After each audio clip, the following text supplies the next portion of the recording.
Metro Redneck here. Just wanted to give a recap on what I've got going on with trying to fix this piece of crap Scosche, whatever you want to call it, dash kit. Now Scosche, in their infinite wisdom, at one point they had put the word Mustang right here and everything else was blank and it looked great. And then they come out with this new dash kit that looks like this. What the hell?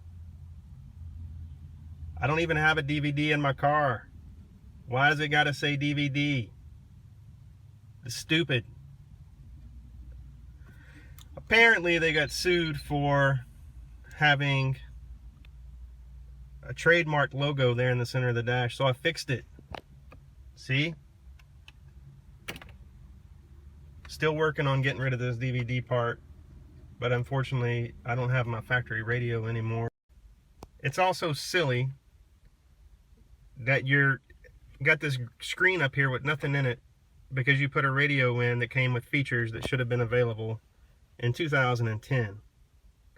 Now, other than that, I really like the kit. I think it looks great. It looks factory. It's got a nice screen, although sometimes at night or with polarized glasses and the bright sun it can get hard to see, but no more than the radio or anything else would.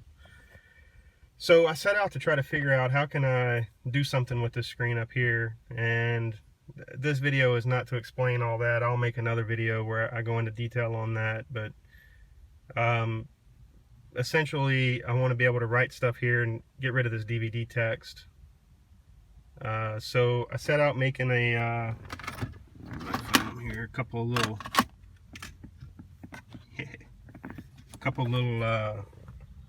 these little guys here.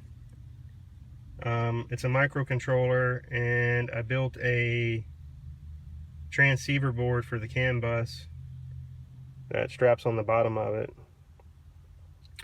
And the idea here is that it's be small enough that I can wrap it up in some shrink, put it in behind the dash, tap it into the CANBus, and leave it in place. Or leave it accessible via USB, but there's some detail on that I'm not going to get into. So for now, let's just take a look at how this thing works.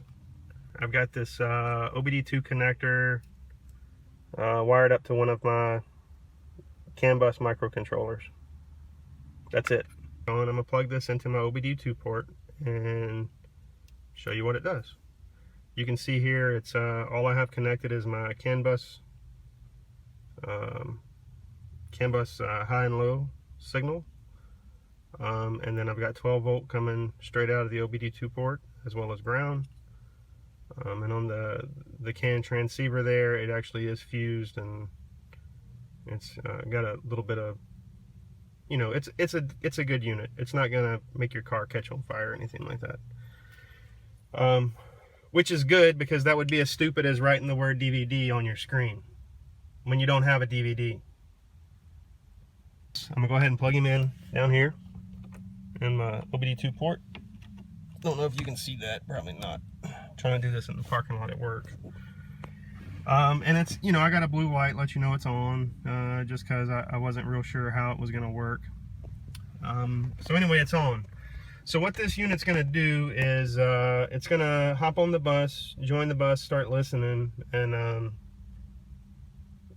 as soon as it picks up a change on the network that controls the screen, it's going to start a timer for a few seconds, because I didn't want to just remove the, you know, the indicator of what button I pushed. So it'll still act like factory as far as when you push the button, which is something else Scosche messed up on. You push the button and it just says volume up. Here, let me show you that. I'm gonna unplug this because this is stupid. Push volume up and it just says volume up. It never goes away. You just put volume up on my DVD. Still there. Well, if I turn it down, oh, volume down. Is the volume still going down? Volume down for what? Stupid. Anyway, all right, I'm gonna plug in my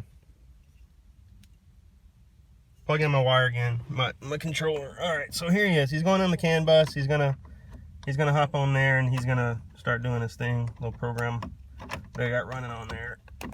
Boom. All right, so blue light's on. He's connected.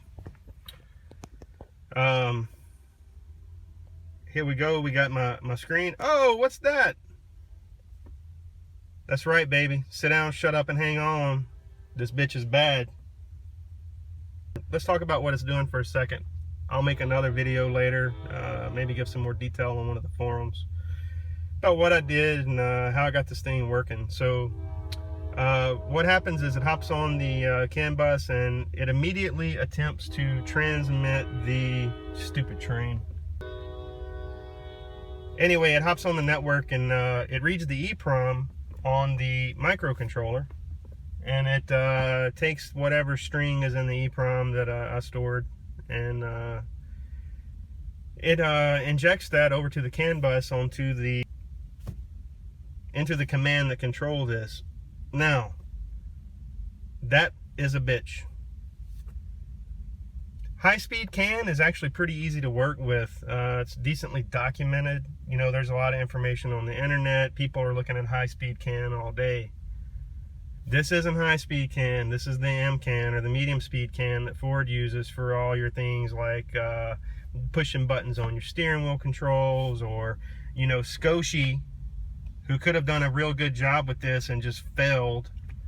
You know, they had to tap into the MCAN to set up all the things you have here. So when you push a button here, it actually just sends a command to the network and says, hey, this button just got pushed, or something like that. Now the issue is there's a controller that takes that button push message and actually does something with it, and that is the part there's just no documentation on it, and you got to pay like $10,000 a year or something for Ford to give you any information. So you basically have to sniff this crap and then go through it and try to figure out what's going on. But anyway, so what I'm doing is whenever I detect that you know, a button got pushed, because let's face it, I don't want to walk around with it saying volume up all day or drive around. I'm not going to be doing much walking in my car.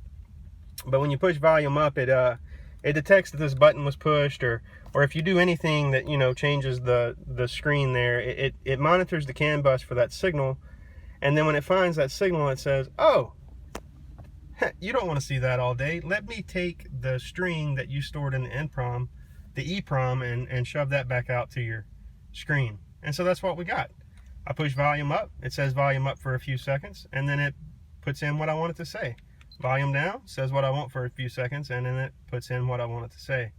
Track down, same thing. Now, I do have an issue in my application right now with the timer. I'm probably not gonna fix it. I need like a debounce of some sort, so that way I can detect multiple button pushes. So if you're over here pushing volume up, volume down, volume up, volume down, you know what's gonna happen is it will pop on there and transmit my, you saw it happen there, it transmits my string right there in the middle, because the way I wrote the timer. I don't know if I'm gonna mess with that. Right now I'm just trying to focus on getting this crap right here off of my screen. But in order to do that, I need to sniff the MCAN on a factory car, because if I'm not mistaken, when you push like your AM, FM button on a factory car, this actually changes and says FM1, FM2, or AM. Or if you have sync, I think it says like PHON, and then you can get your phone number and that kind of crap in here. So I need to sniff a factory car, because it looks like Scosche is not actually sending this DVD signal. If they are, I cannot figure out, or I can't reverse engineer it. I've pretty much given up on trying to get it out of the stream that I'm monitoring. I do think I see where this is being sent, but unfortunately, because it's proprietary and there's no documentation and it's not worth $10,000 to me, I cannot actually get the specs on transmitting of data. And this will finally be the product that it should have been from the start. Hit me up on Mustang Evolution, Metro Redneck, or you can comment on this video on YouTube, Metro Redneck. And I'm actually going to have 3 of these little things complete. In the future, I may actually set it up to where you can connect to it via Bluetooth and maybe submit your string across Bluetooth. Right now, without the details and getting into it, you actually need to plug in USB and connect to it over a serial terminal, and then you can type in what you want it to say. And you know, that sticks with it. It's stored in EEPROM, so it's you know, it's there in the memory. You don't have to do it every time. Anyway, catch you later.